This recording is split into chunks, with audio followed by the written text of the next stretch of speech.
Hey, you guys, welcome to my true crime channel where we discuss multiple cases all around the world.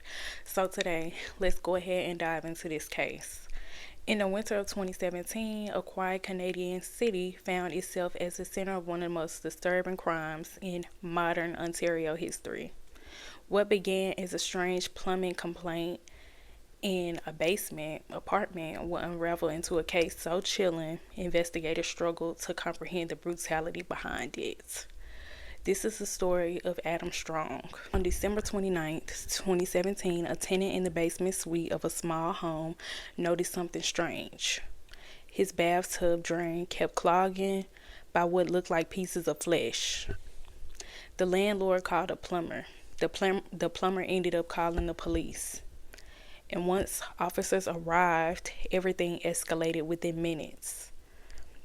When officers knocked on the tenant's door, they were met by Adam Strong, a 47-year-old man who walked out casually wearing a Star Wars t-shirt. He looked at the officers and said the words that would define this entire investigation.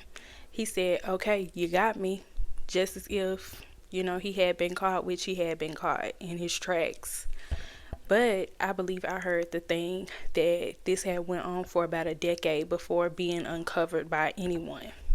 Inside his apartment, detectives uncovered freezer bins, tools, blood traces, and evidence that pointed to the horrifying truth. This wasn't a plumbing issue.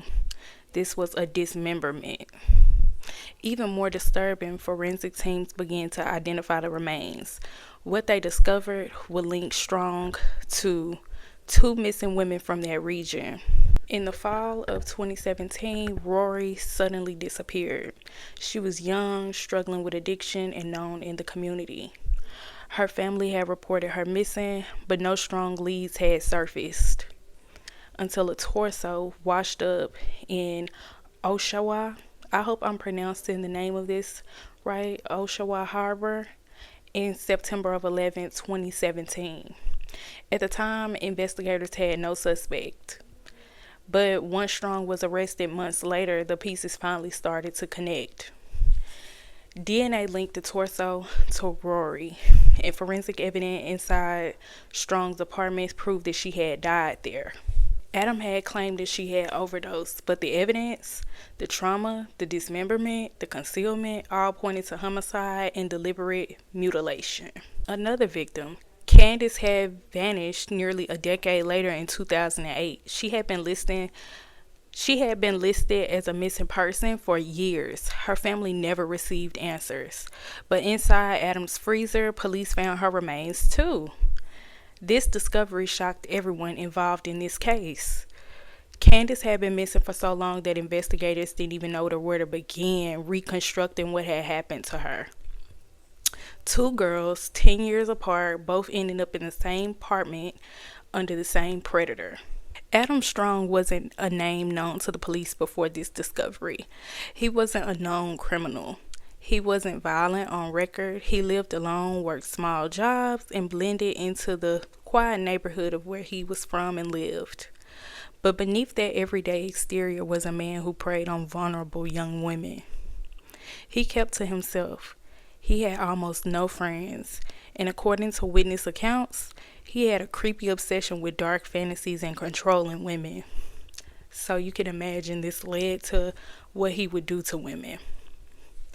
For investigators, the scariest part wasn't the crimes themselves, it was the hidden life he had in plain sight, with no one suspecting what he was capable of. It was almost scary. Police had spent months combing through every inch of his apartment. They uncovered freezer containers filled with human remains, saws and cutting tools, plastic bins, blood evidence linking both of the victims, journals and writings suggesting violent fantasies, and DNA traces throughout the apartment. Adam's own video interviews with police later became key evidence. He revealed strange, chilling statements, often talking calmly, even casually, about the women's bodies. One officer described him as emotionless, almost proud, proud, having a lot of pride, you know. about what he had done. The energy that he was just giving off was exuding that energy. Investigators concluded that both women were killed, dismembered, and hidden inside his home, one in 2008 and one in 2017. There was no sign this was impulsive. It seemed organized, methodical, and controlled. The trial of Adam Strong began in 2020 and carried into 2021. He faced charges: 2 counts of first-degree murder, 2 counts of interference with a dead body. In court, the details were so disturbing that some family members had to leave the room.